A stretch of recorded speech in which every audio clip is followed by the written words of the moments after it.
Assalamualaikum warahmatullahi wabarakatuh. Sebagaimana kita ketahui, suatu kaum itu atau umat tidak akan berubah kecuali dirinya sendiri yang mengubah atau umatnya itu secara bersama-sama untuk mengubah sesuatu. Jadi gini, ketika ada uji materi atau judicial review undang-undang terhadap Undang-Undang Dasar 1945, itu tidak ada unsur kerahasiaan apapun terhadap pekerjaannya, terhadap dokumen, terhadap datanya apapun, itu tidak ada. Karena apa? Itu undang-undang. Jadi undang-undang yang dipahami satu, yang kedua ditafsirkan, yang ketiga melalui penemuan-penemuan peristiwa-peristiwa hukum sehingga ditemukannya sesuatu perbedaan atau lebih kata-kata di dalam undang-undang itu bertentangan.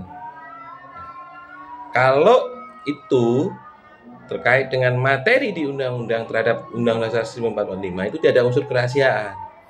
Tentu berbeda ketika teknis pelaksanaannya yang menyimpang, maka ujinya ke Mahkamah Agung. Kalau yang ke Mahkamah Konstitusi itu hak setiap warga negara termasuk PNS, misalnya TNI atau Polri gitu. Jadi dia tidak ada unsur kerahasiaan apapun secara jabatannya. Karena itu hanya, dan alat ujinya pun hanya undang-undang terhadap undang-undang.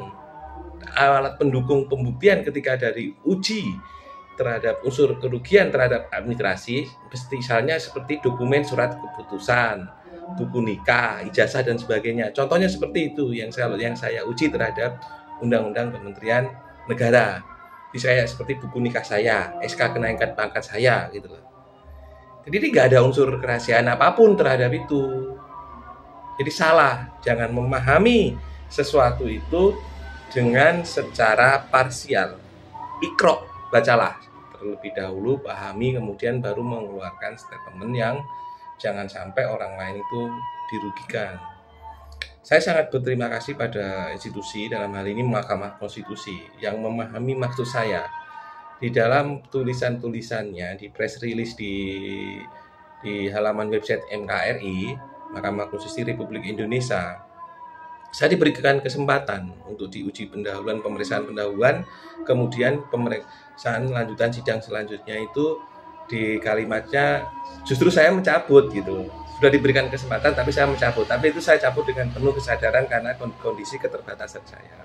Jadi saya mengucapkan terima kasih pada para pegawai di Mahkamah Konstitusi termasuk Majelis Hakim. Wabillahi taufiq wal hidayah. Assalamualaikum warahmatullahi wabarakatuh.